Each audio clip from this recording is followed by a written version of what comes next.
चला आज तुम्हाला परफेक्ट आणि हेल्दी उपमा कसा बनवायचा सांगते. तर कढईमध्ये मी 2 चमचे तूप घातले, 1 वाटीभर रवा छान भाजून घेतला. रवा एका प्लेटमध्ये काढून घेतला. त्याच कढईमध्ये थोडंसं तेल घातलं, जिरं, मोहरी, उडदाची डाळ घातली, कढीपत्ता घातला, मिरची घातली, कांदा घालून, मीठ घालून छान भाजून घेतलं.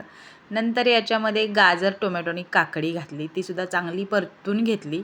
नंतर जेवढा आपण रवा घेतला आहे त्याच्या 3 पट आपल्याला पाणी घालायचं आहे. बघू शकता इथं 1 वाटी रवा घेतला होता मी, 3 वाटी पाणी घातलेलं आहे. हे पाणी गरम आहे, तुम्ही थंड पाणी घातलं आणि नंतर त्याची उकळी काढली तरीसुद्धा चालतंय.